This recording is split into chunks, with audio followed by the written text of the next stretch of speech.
Louis Vuitton. Quand tu entends ce nom, tu penses à des valises chic, au luxe, à l'élégance. Mais, connais-tu vraiment l'histoire derrière cette marque mythique?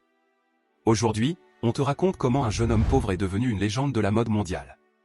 L'histoire commence en 1821, dans un petit village nommé Anchet, au cœur de la France.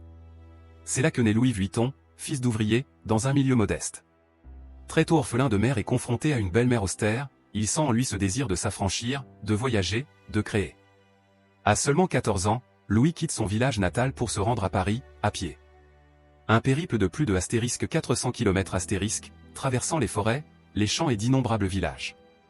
Cette marche, longue de mois, forge son caractère, la persévérance, l'endurance, la curiosité.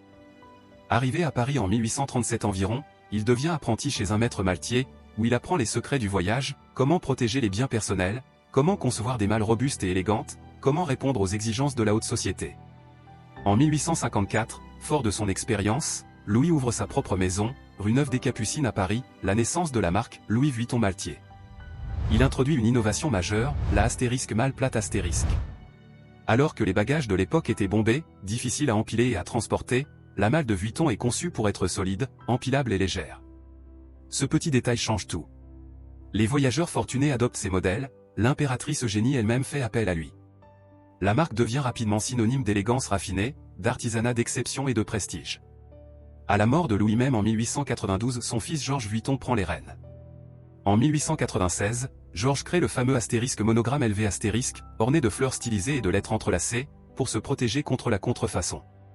Ce dessin devient un symbole universel du luxe. Au fil du XXe siècle, la maison s'exporte. Londres, New York, Tokyo. Les boutiques s'ouvrent dans le monde entier. En 1987, la marque fusionne avec Moët et Chandon et Hennessy pour former LVMH, un véritable empire du luxe. Cette étape marque un tournant décisif dans sa diffusion globale. Mais Louis Vuitton ne se contente pas d'être une marque de bagages. Il entre dans l'univers de la mode, des accessoires, de la joaillerie, des parfums. Des directeurs artistiques renommés viennent redéfinir l'image. Marc Jacobs 1997 à 2013 ouvre la maison à la mode prêt à accent grave porté. Puis Virgil Abloh 2018 à 2021 et enfin Pharrell Williams en 2023 lui donne un positionnement résolument contemporain et urbain. L'artisanat, lui, reste au cœur du projet. Les ateliers de production comme celui de Saint-Pourçain-sur-Sioule sont parmi les piliers techniques de la marque. Aujourd'hui, Louis Vuitton n'est plus seulement un logo ou un monogramme, c'est un symbole culturel. Il s'invite dans la pop culture, la musique, l'art. Il collabore avec des noms comme Takashi Murakami, Suprême, publie des collections limitées qui s'arrachent. Mais ce qui rend cette histoire vraiment notable, c'est qu'elle prouve que départ modeste plus vision plus travail acharné égale succès intemporel.